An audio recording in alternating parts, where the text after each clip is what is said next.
ये तीनों मर गए, जेपी मॉर्गन बच गया और दिसंबर 1913 में टाइटैनिक के डूबने के सिर्फ 20 महीने बाद फेडरल रिजर्व एक्ट पास हो गया।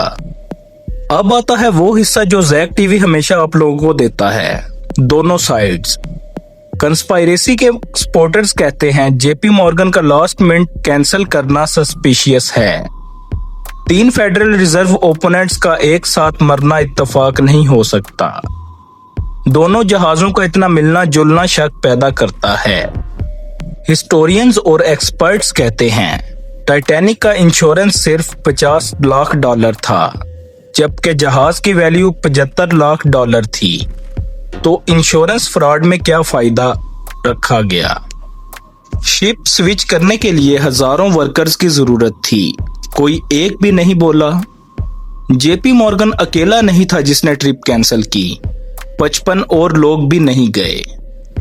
1500 लोगों की मौत, एक जहाज जो कभी नहीं डूब सकता था डूब गया।